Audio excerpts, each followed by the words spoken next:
Hello, everyone, and welcome to this week's edition of Monday Minutes. This week in lecture, you've been learning about another type of connective tissue called supporting connective tissue. There are two kinds of supporting connective tissue that we'll be discussing today: bone and cartilage. Bone and cartilage are both found in the skeletal system.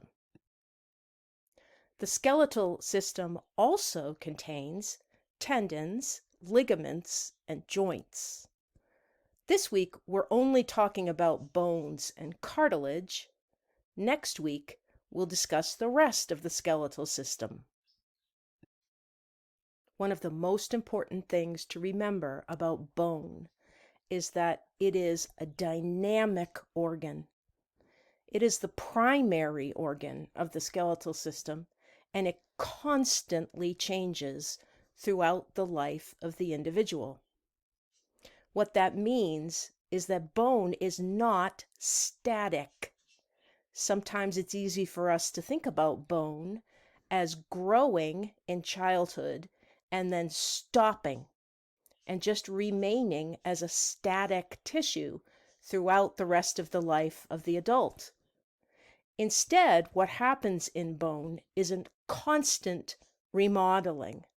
In other words, bone is constantly being removed and new bone is added. This dynamic system allows for changes in bone across time. It seems like bone is a static material, doesn't it?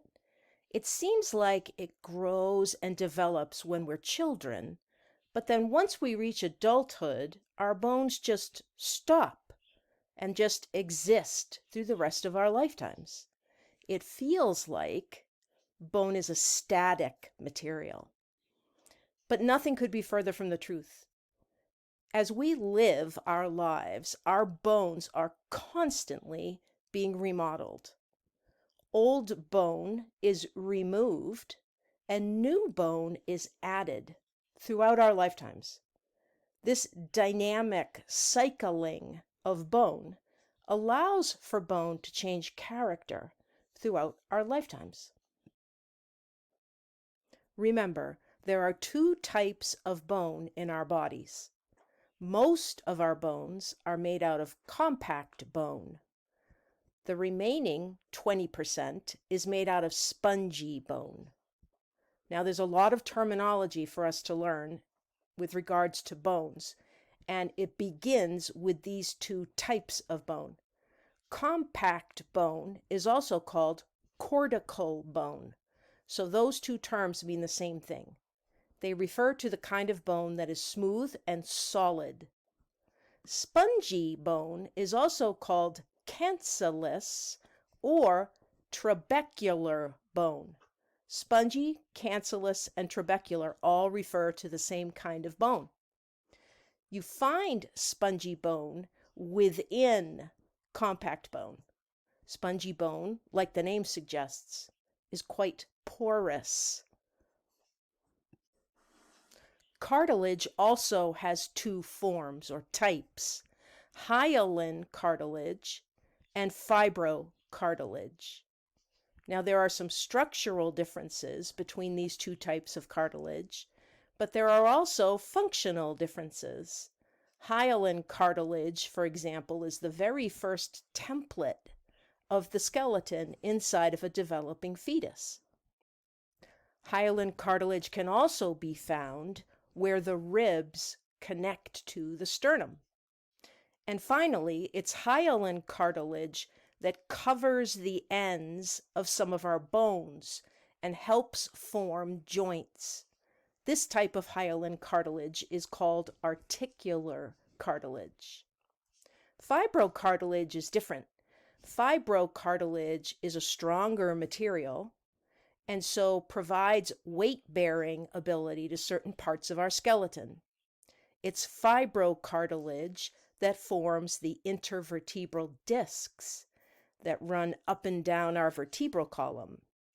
It forms the pubic symphysis, which connects the bones of the pelvis. And finally, fibrocartilage is what makes the meniscus or menisci within our knees. Another interesting thing about cartilage is that it's avascular. It does not have its own blood supply. Can you remember a type of tissue that we've discussed that is also avascular? On this slide, we looked at a couple of images of hyaline cartilage underneath the light microscope. Remember, all tissue contains cells and extracellular matrix. In hyaline cartilage, these cells are called chondrocytes. Anytime you see the term chondro, think cartilage. You'll notice that the chondrocytes are sitting within little cavities within the cartilage. Remember, these are called lacunae. And remember, too, that hyaline cartilage has a glassy appearance underneath the microscope. Fibrocartilage is different. It's different structurally and it's different functionally. Fibrocartilage also contains chondrocytes, but in addition, fibrocartilage contains cells called fibroblasts that mature into cells called fibrocytes. So fibrocartilage has two kinds of cells in it. Fibrocartilage also contains many more fibers in its extracellular matrix. It does not have a smooth, glassy appearance like hyaline cartilage does, and instead it looks very fibrous. Be sure that in your notes you have the 6 functions of bone written down. You'll need to be able to list these functions and describe them on the next exam. The first 3 functions of bone are pretty obvious. Number 1, bone just gives us structural support, like a scaffolding for our human body. Bone also acts like levers that allow us to move our arms and our legs. The skeletal muscle attaches to the bone, and as we move the bone, we move the muscle as well. Bone also provides some protection. Because it's a hard material, it helps protect the more fragile internal organs. The last 3 functions of bone are not nearly as obvious to us. First off, bone functions as a site of hematopoiesis. Remember, that term just refers to production of blood cells. Anytime you see hema or hemato, think blood. And the term poiesis refers to production. So the production of blood or blood cells. Hematopoiesis takes place in red bone marrow. The 5th function of bone is as a storage depot for certain minerals. Bone contains a lot of calcium and phosphate. These 2 ions are important for the strength and functioning of bone, but they're also used in other parts of the body for things like muscle contraction and blood clotting and cell signaling in the case of calcium, for the production of ATP and nucleic acids and phospholipids in the case of phosphate ion. Bone can be a source of calcium and phosphate when the body requires more than it has. The body will remove the calcium and the phosphate from the bone when the levels of those 2 ions are low. The last function of bone is lipid storage. Now, this one seems very strange. We've talked about how fat is stored in cells called adipocytes. Lipid is not just fat, though. Remember, lipid also takes the form of phospholipid and sterol. So phospholipids, fats, and sterols can be stored inside older bones that have lost their red bone marrow and now have what's called yellow bone marrow. So yes, bones can store fat and other lipids. In addition to the 6 functions of bone, be sure you know the 4 different classifications of bones. We have long bones, those are the most common. We have short bones, flat bones, and irregular bones. You should be able to list the 4 classifications and give examples of each. Long bones are the bones that are found in our upper and lower arms and legs, but also in the palms of our hands and the soles of our feet and our fingers and our toes. Sometimes it's difficult to know what a short bone is compared to an irregular bone. The best way that I know to remember the difference is that short bones are essentially boxy bones. They're often shaped sort of cuboidal. The bones that make up your wrist and your ankle, the sesamoid bones that are sometimes found along certain tendons, and the kneecap or the patella are short bones. Technically speaking, a bone is called a short bone if the length of the bone is about the same as the width of the bone. Again, cuboidal. Irregular bones, in comparison, are any bone that has a very strange, complex shape to it. The vertebrae are a great example of an irregular bone. Certain of the skull bones, like the ethmoid bone, these are irregular bones because they have a very irregular shape.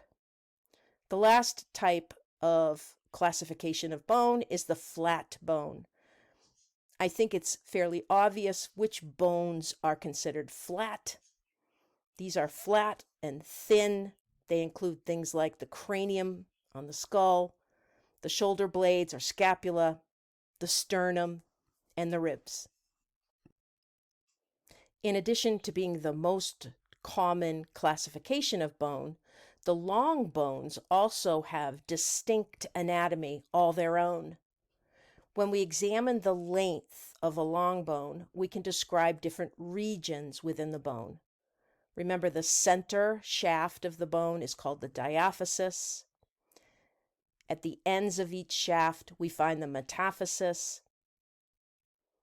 And beyond the metaphysis, we find the epiphysis. So these regions of bone are distinct. The diaphysis, again, is the central region of the long bone. We're looking at a femur here. The diaphysis also contains a cavity in the middle of it. Remember, that's the medullary cavity. That's where you'll find bone marrow.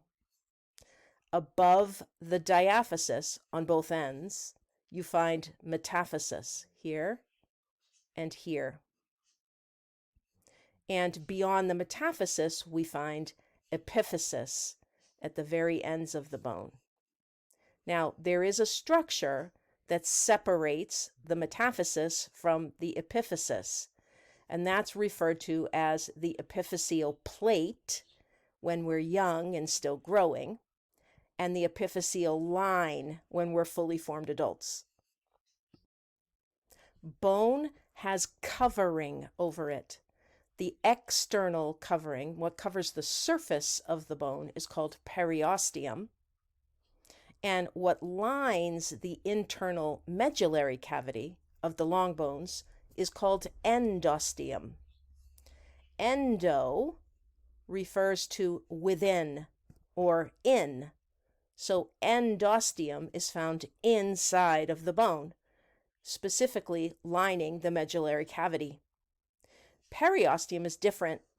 Periosteum is a layer on the surface of bone, and periosteum itself is actually made out of 2 layers. Remember, the outermost layer, what's facing the outside world, if you will, is called a fibrous layer, while the inner layer is a cellular layer. The kinds of cells that you find in this inner periosteal layer, are all of the types of cells that we find in the bone itself, what are called osteoprogenitor cells. Those are the stem cells of bone. Osteoblasts, those are the immature cells. Osteocytes, those are the mature cells. And osteoclasts, those are the cells that are capable of removing bone. The endosteum also contains these bone cells, but only 3 out of the 4. We'll find osteoprogenitor cells in the endosteum, osteoblasts, and osteoclasts. The only kind of cell that's not in the endosteum is the osteocyte. One other thing to remember about the periosteum is that it covers the surface of all of these bones except where we find articular cartilage. Now, articular cartilage is found at the ends of some bones, particularly long bones, and it makes up part of the joint that forms between bones. So anywhere there's articular cartilage, you will not find periosteum. In your notes, be sure that you can list the 4 kinds of cells that are found in bone, and you can describe the functions of each type of cell. Osteoprogenitor cells are just the stem cells of bone, and like all stem cells, when they divide, they create one new stem cell and one cell that's going to go on and develop into a specific type of bone cell. In this case, the osteoblast. Osteoblasts are immature cells of bone. They're distinctive because they have a cuboidal shape, and their function includes the synthesis and secretion of a material called osteoid. Osteoid is a special form of extracellular matrix. It's the type of extracellular matrix found in bone. When bone is developing, this osteoid material will calcify and harden. And during this process, these osteoblasts get trapped within the hardening osteoid. Osteoblasts become entrapped in those cavities that we call lacunae.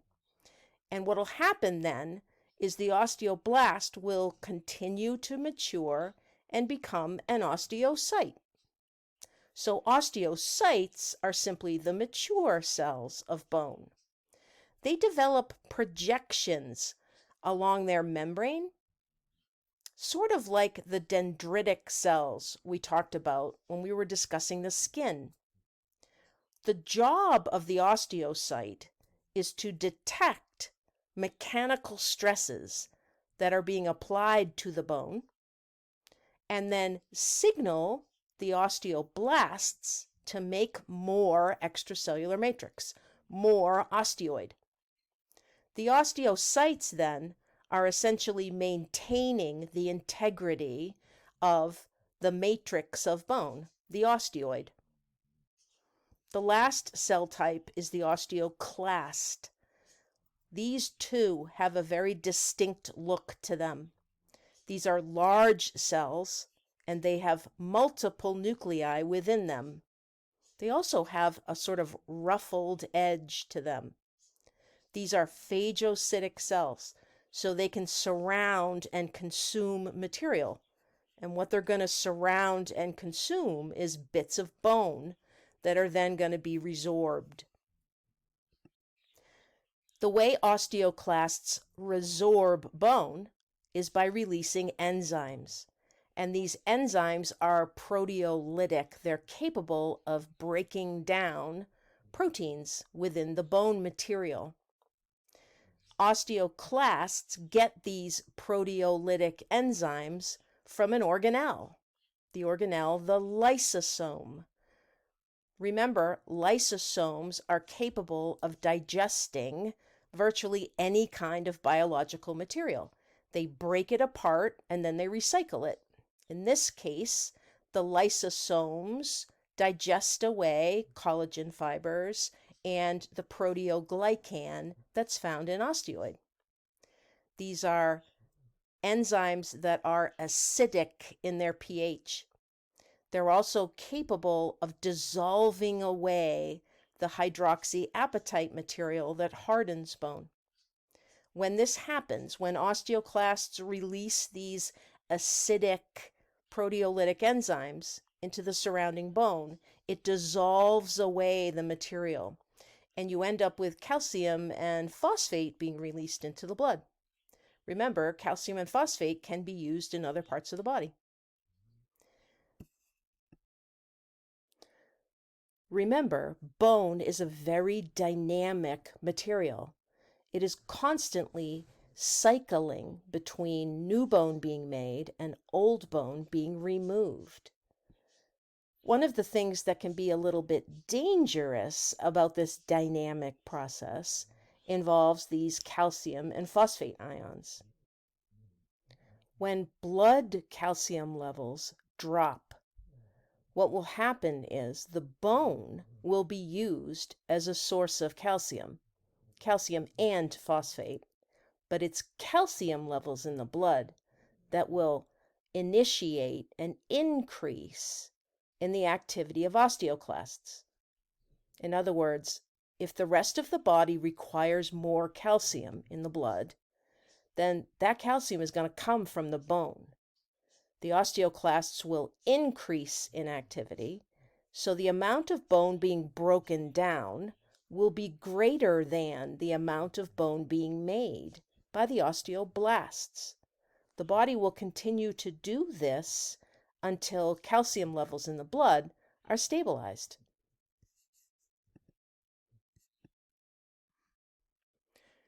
So bone has a type of extracellular matrix that is unique compared to other tissues.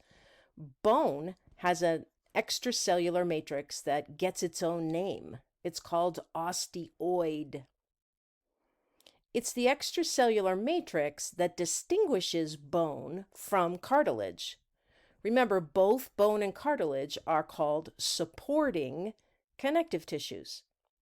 The difference between them is that the extracellular matrix of bone is solid, and the extracellular matrix of cartilage is semi-solid.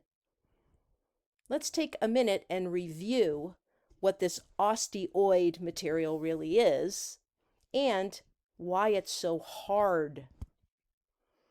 Osteoid contains collagen, lots of collagen fibers. Remember, all extracellular matrix contains protein fibers, ground substance, and water. The extracellular matrix of bone is no different. It's just that the protein fibers are primarily collagen fibers. Now, in addition to this material, there's an important ingredient called hydroxyapatite. This material is inorganic. In other words, it's primarily made out of calcium salts and other ions like sodium and magnesium and so on. This hydroxyapatite material gets deposited in and around the collagen fibers. It's the hydroxyapatite then that makes the osteoid a hard material. In the lecture, I used the analogy comparing the organic portion of osteoid to cement and the inorganic portion to rebar that you find within cement when a structure is being built. Both materials are critical when you're putting together a building, and both materials are critical when you're putting together bone. When a person, for example, has a genetic defect where they cannot produce normal collagen, the result is going to be an abnormal organic portion of the osteoid, and that's going to lead to very brittle bones. In comparison, if a person has insufficient calcium levels in their body, that's going to interfere with the production of hydroxyapatite. And that's going to leave the bones soft and overly flexible. Remember, too, that there are vitamins that are critical for normal bone health. The two I want you to remember are vitamin D and vitamin C. Vitamin D is required for the normal absorption of calcium from the foods we eat in our GI tract. Vitamin C, in comparison, is required for the normal formation of collagen. I said earlier today that bone has a lot of complex anatomy. When we look at bone under the microscope, we have to be able to point to and name all of the different structures that are seen. So be sure that in your notes, you have all of these red highlighted structures listed and a description of what they are next to them. You should be able to point to each one of these in a drawing of bone. In my opinion, the most difficult structures to keep separate in your mind are the different types of lamellae. So remember, there are concentric lamellae. Those are the rings of bone that we find within an osteon. Then there are circumferential lamellae and interstitial lamellae. Remember, that term lamellae just refers to a ring of material.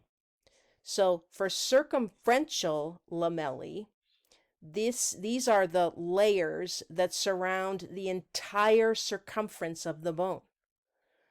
There are external rings or lamellae. Those are the ones that are just inside the periosteum.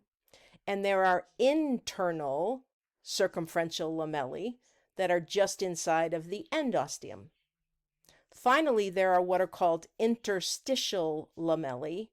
Those are essentially incomplete osteons. So those are the rings of bone that you find in between the complete osteons. In this drawing, you can see a few osteons here and here and here.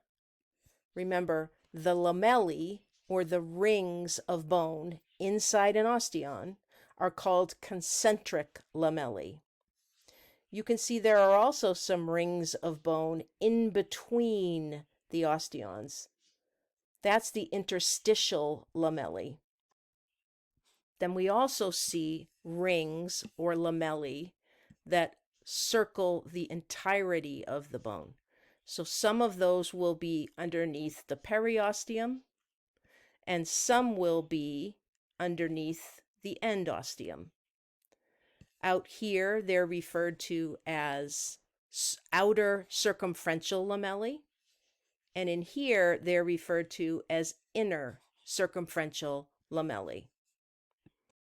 This was the other drawing that we looked at in the lecture. I like this one because you can really see the outer circumferential lamellae very nicely in that drawing. And you can also see the inner circumferential lamellae very well. All of that anatomy that we've just been talking about and looking at is found in compact bone. Spongy bone is very different. Remember, spongy bone is made out of these rods or plates of what are called trabeculae. It's not solid and smooth like compact bone. The other thing that's quite strange when you look at spongy bone is that the outer surface of the spongy bone is covered in endosteum. It seems like it should be covered with periosteum. But because spongy bone is found internal to compact bone, the layer of material that surrounds spongy bone is called endosteum. The other thing that distinguishes spongy bone from compact bone is a microscopic difference. When you look at spongy bone under the microscope, there won't be any osteons. Instead, you'll see what looks like a single osteon, but we don't call it an osteon. Inside these trabeculae, we will find osteocytes in their lacunae. We'll find scattered osteoblasts and osteoclasts. We will see concentric lamellae and canaliculi, but no distinct osteons. Spongy bone is essentially a lattice of what are called trabeculae, or branches of bone. The covering over these trabeculae is endosteum, not periosteum. And if you cut a section through the trabeculae and look at it under the microscope, there are no osteons in here. Essentially, you've got one big osteon, but that's not what we call it. We refer to the layers as concentric lamellae. We will see osteoblasts and osteoclasts and osteocytes in here. We will also see the canaliculi in here that we saw in compact bone. Remember, it's the canaliculi that connect the lacunae inside bone. At this point in the lecture, we moved on from bone to cartilage. Remember, there are two types of cartilage. There's hyaline cartilage, that's the glassy kind. And then there's fibrocartilage, which is a stronger material and full of more protein fibers. Cartilage is an avascular material. It has no blood vessels in it. It also has no innervation. Inside of hyaline cartilage, we're going to find two different types of cells, chondroblasts and chondrocytes. Remember, that term chondro translates as cartilage. Now, you may have noticed that there's some terminology here that repeats from what we saw in the bone. We saw osteoblasts and osteocytes in bone. Remember, the osteoblast was a more immature cell, and it produced the bony matrix. Well, in cartilage, there's a chondroblast that's a more immature cell and produces the cartilage matrix. Osteocytes are the mature bone cell that maintains the bone matrix. Chondrocytes are the more mature cartilage cell. So in hyaline cartilage, we find chondroblasts and chondrocytes. In fibrocartilage, we also find chondroblasts and chondrocytes. But because it's fibrocartilage, it's more fibrous, we need cells to produce those protein fibers. And those cells are fibroblasts and fibrocytes. One other thing to make sure you have in your notes: hyaline cartilage has a covering around it, just like bone does. Both hyaline cartilage and fibrocartilage have a covering of dense, irregular connective tissue called perichondrium.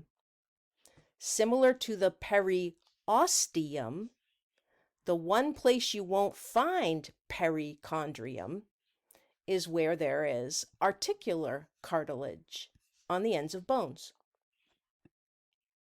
In the lecture, we talked a little bit about bone development, and we got to some physiology. Hooray!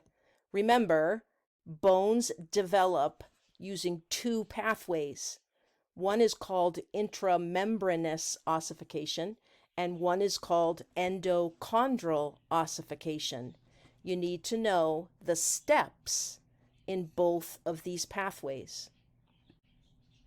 In intramembranous ossification, the bone is going to develop directly from a fetal form of connective tissue called mesenchymal connective tissue. Intramembranous ossification produces a very short list of bone. It produces the flat bones that are found in the face, most of the cranial bones in the skull, and the clavicles or collar bones. In your notes, make sure that you have 5 steps to intramembranous ossification. Step 1, these fetal connective tissue cells, these mesenchymal stem cells, are going to start to divide and mature. Capillaries will invade those cells. Osteoblasts will form ossification centers, and then the osteoblasts will get trapped, like we talked about in bone, and mature into osteocytes. All of this osteoid formation by the osteoblasts is going to start to extend outward. And then we're going to end up first with essentially spongy bone being made. And that spongy bone will then develop into cortical bone in the appropriate locations. 5 steps of intramembranous ossification. Endochondral ossification is different, but it has some similarities. It also has 5 steps to it. In endochondral ossification, the hyaline cartilage that makes up that very first fetal skeleton is going to get replaced with bone. The first step involves this hyaline cartilage getting invaded by both osteoblasts and capillaries. Then we see bony collars forming along the diaphysis of these bones. The diaphysis, remember, is one of the regions inside of a long bone, and endochondral ossification takes place in the long bones. It also takes place in just a couple of the cranial bones. So inside these long bones, bony collars are going to start to form along the diaphysis region in the long bones. Ossification centers are going to form in the middle of the bone. Again, spongy bone is going to start to appear, and then the spongy bone will mature into cortical bone in the appropriate areas. Don't forget that in long bones, we also have growth plates. And so a secondary ossification center, one that is not in the center of the diaphysis, a secondary ossification center has to occur at the very ends of the bone, in the epiphyseal regions. Those secondary ossification centers will then continue on until they become cortical bone. We also discussed a lot of the physiology involved in bone strength. Remember, strong bone has healthy organic osteoid and also healthy hydroxyapatite. What makes bone strong is a combination of all of the collagen fibers in the organic osteoid portion and all of the calcium and phosphate in the hydroxyapatite. We talked about how different types of exercise can help strengthen bone. Remember, it's about stressing the bone. It's about mechanical stress, weight bearing, concussive force. Getting the body upright and moving is critical to maintaining normal bone density. And that's why, as we age and our bones are naturally going to become less healthy, It's always recommended that we do more and more resistance training to keep our bones healthy. Physicians will recommend that elderly patients lift weights, for example, in addition to their other aerobic exercises that are designed to keep other parts of their body healthy. It's weight lifting, resistance training that will help keep elderly bones strong, because bone requires mechanical stress be put on it in order to signal those dynamic processes, including building more bone. Bone will strengthen in relation to the activity level that the person undertakes. So when you see someone, for example, who is extremely active, physically active, let's think about certain Olympic level athletes, they're going to have stronger bone than, say, a person of a similar age who lives a sedentary lifestyle. Bone strength depends on both organic osteoid, in other words, healthy collagen, and healthy hydroxyapatite, which requires minerals. It requires calcium, it requires phosphate, and other minerals that we discussed. Any kind of life event or lifestyle that makes a person more sedentary is going to lead to a decrease in bone strength. Malnutrition can do this. Malnutrition doesn't make you sedentary, but malnutrition does leave you without some of those critical vitamins and minerals that you need, and other nutrients, for healthy bone. Remember, we said you've got to have vitamin D to absorb calcium normally. You've got to have vitamin C to make healthy collagen. Vitamin K is also involved in healthy bones. So C, D, and K. There are some events in life that are sort of out of the ordinary, but we need to understand them because they can decrease bone strength. When you have a cast, for example, over a fractured bone, while that bone is healing, you've got a problem, because what you've done with a cast is you have immobilized certain bones. And as we said, a bone needs to experience movement. It needs to be under the weight of the body. It needs to experience mechanical stress so that the dynamic processes of adding new bone and removing old bone stay in balance. While a fracture is in a cast, we're going to lose more bone than making new bone. The osteoclasts are going to be more active than the osteoblasts because that cast is there, because we're not walking around under weight bearing, and we're not applying mechanical stress to the bone. The other example that we used in lecture was the effect of weightlessness on astronauts. Remember, because an astronaut is in a zero gravity environment, even though they're active all day, they're not bearing weight on their bones. They are not applying mechanical stress to their bones.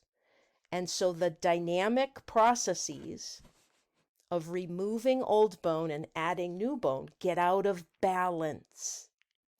Any time that mechanical stress is not applied to bone, we're going to see the osteoclasts be more active than the osteoblasts. That means that more bone is going to be removed than added. So overall, the bones are going to lose strength. Be sure to make a list in your notes of the hormones that also impact the dynamic equilibrium of bone.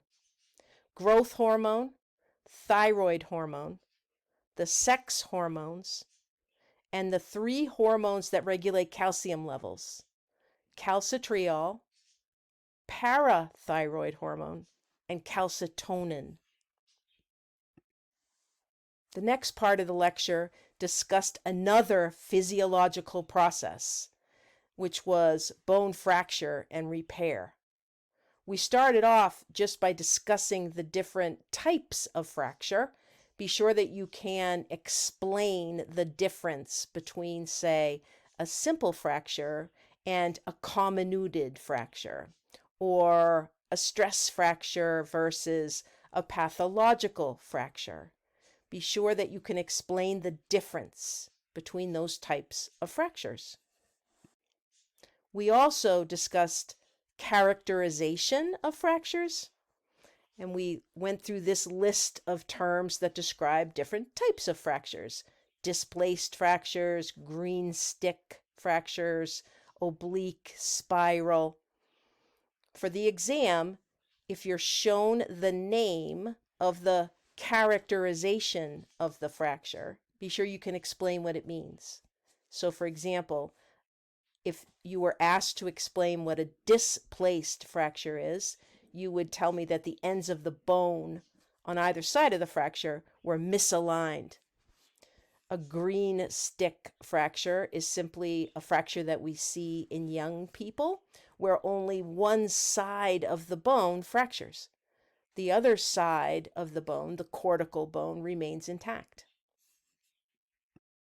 For the exam, be sure that you can list and describe in detail the 4 steps of how the body repairs a fracture. Now, I went through this in a lot of detail in lecture, but just to review, the 4 steps involve, first, the formation of a hematoma, because anytime we fracture a bone, we also break blood vessels. So there's going to be hemorrhage inside the bone, and anytime you get a collection of blood trapped within tissue, we give that a name. We call that a hematoma. So a hematoma is just a collection of blood. Somewhere there's a blood vessel that is leaking, and as it bleeds, the blood collects somewhere in tissue. The same thing happens in bone when we get a fracture. A hematoma forms. Now that hematoma will eventually clot. The second step of fracture repair involves the formation of what's called the soft callus or the fibrocartilaginous callus. What's going to happen is that hematoma, which clots, is going to get invaded with capillaries. Capillaries are going to start to grow into that clotted blood. This is going to trigger the formation of an unusual kind of connective tissue, a type of connective tissue called a procallus. Inside this connective tissue, there are fibroblasts, making collagen, and chondroblasts, making a cartilage matrix material, just like they would in normal cartilage. So we get this absolutely bizarre type of connective tissue called procallus. That procallus is then going to mature into fibrocartilaginous callus or soft callus. And we'll see that soft callus forming both on the outside edges and inside the fracture site. In the third step of fracture repair, the soft callus is going to become a hard callus. And in order for that to happen, the bony stem cells, and remember those are called osteoprogenitor cells, they're going to start dividing. And they're going to produce osteoblasts. Osteoblasts, we know, secrete bone matrix. These osteoblasts are going to start instead to produce trabeculae, just like you might find in spongy bone, of a type of bone called primary bone. It's not compact bone. It's not spongy bone. It's a bizarre kind of bone called primary bone, and it's made by the osteoblasts. These trabeculae, these spicules as they're sometimes called, are going to start to grow into the soft callus and eventually replace it with what's called a hard callus. So now we've still got a big bulky callus at the fracture site, but now it's hardened because it's made out of this primary bone material. The last stage of fracture repair is called remodeling. Remember, remodeling can take years in adults. It's much quicker in young children, children that are actively growing. It's much longer in adults. In the remodeling stage of healing, that primary bone that makes up the bony callus is going to slowly be replaced with compact bone. And that's due to the actions of osteoblasts making new bone, osteocytes maintaining that new bone, and osteoclasts eating away the extra parts of the bony callus. Those osteoclasts have a really important role because the bony callus that forms during fracture repair is going to be much bigger than the normal bone. It's going to extend out beyond the region of the normal bone that is above and below it. So we need to get rid of that excess primary bone. One of the things we talked about in lecture is that after a bone fractures and it heals and it gets remodeled, there will always be a little bit of thickening in the compact bone at the fracture site. The thinking is that that is protective. Because that is a site that fractured once, the body is going to lay down more compact bone in that area than there used to be in an effort to protect it from being fractured again. I don't expect you to memorize the exact ranges of time that we discussed in terms of fracture healing. I just want you to have a general idea of how long things take. In other words, you should understand that the process is much faster in children than it would be in adults. We also talked about other things that can impact the time it takes to heal a fracture. Remember, the type of fracture is going to matter. If the fracture is displaced, if the fracture is comminuted, if the fracture is open and infected, it's going to take a lot longer for that fracture to heal. If it's a simple fracture, it's not displaced, it's closed, no infection, that one's going to heal faster. Infection is a really important part of how long it takes bone to heal. The body is going to deal with the infection first. It's going to get the infection under control, and then it will return to healing the fracture. The other thing that we talked about was people who have concurrent diseases are not going to heal as quickly. So anyone who has, for example, diabetes or osteoporosis or other chronic systemic diseases, they are not going to heal as quickly as a young, healthy person. And the very last thing we talked about in this lecture was a clinical application of osteoporosis. Remember, that term, osteoporosis, translates as porous bone. And in this disease, osteoporosis, we see the bone becoming much more porous than it would look in healthy bone.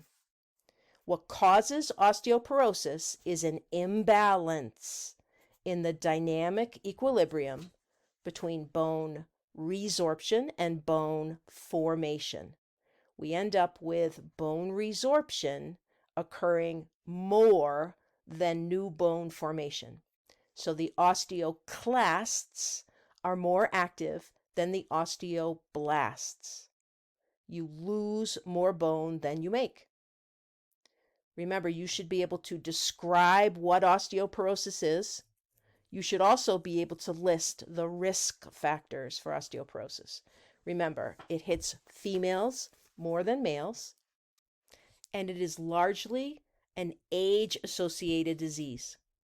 So females older than 50 are the ones that get osteoporosis most often.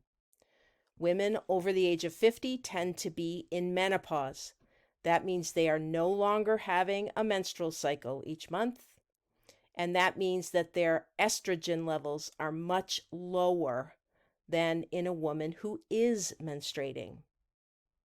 Poor diet can be associated with aging in some people, and a lack of exercise can be associated with aging. The other risk factor is a family history. If the person has someone related to them who also had osteoporosis, their risk for developing osteoporosis goes up. This disease is very problematic in elderly women. They tend to fracture bones when they have osteoporosis, and most commonly it affects the wrists, the vertebrae, and the femur. Women with osteoporosis tend to get fractured hips. And that brings us to the end of this week's Monday Minutes. Be sure that as you're reviewing the bone and cartilage lecture, that you're opening up and using the topic concentration guide for lecture exam 3.